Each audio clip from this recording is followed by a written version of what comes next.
FDIC 2019 is going to be a great opportunity for many of us to learn a lot of things.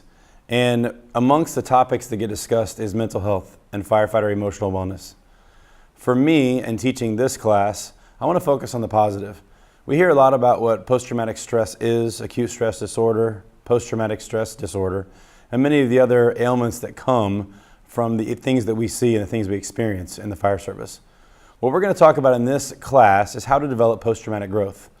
There's a lot of science behind it, there's a lot of education behind it, and what we want to talk about is how do I, as an individual, prepare myself for the things I'm going to see, the things I'm going to experience, and how do I prepare then my crew, the people I work with, and for those of you who run a department, how do I get my department trained in this important category?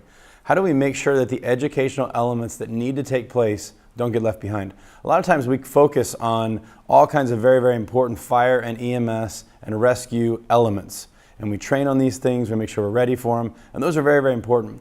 But this is going to be a class where we're going to sit and talk about the elephant in the room, the fact that many of us have post-traumatic stress.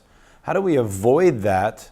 And then how do we actually develop post-traumatic growth? How do we get better because of what we see? It doesn't mean that we're going to basically just pretend that everything's okay and then we don't have to worry about anything. The reality is we're going to face some really, really bad traumatic things.